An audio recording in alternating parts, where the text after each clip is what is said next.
mystique et culturelle qui venait de l'Orient. Tenez, ça me vient à l'esprit.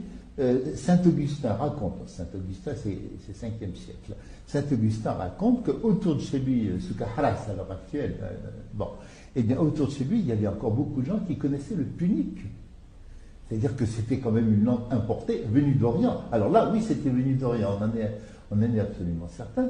Et on sait que parmi les Arabes qui ont pénétré très tôt, 8e siècle en Afrique du Nord, certains ont pu se faire comprendre de populations locales en Ifriqiya, en Tunisie, parce que le punique et l'arabe, c'est des langues... Ce sont des langues sémitiques. Ce sont des langues voisines. Et j'ai pu déchiffrer sur les 50 250, 300 inscriptions romaines, en latin.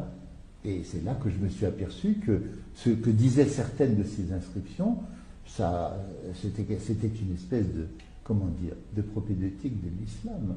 Je peux vous donner, là ce n'est pas en Algérie, à l'heure actuelle ça s'appelle Al-Fahs. C'est à mi-chemin entre Tunis et la frontière algérienne actuelle. C'était le règlement d'accès au temple d'Asclépios. En punique on disait Eshmaros. Eh bien, le règlement disait personne n'entrera dans ce temple s'il mange du porc.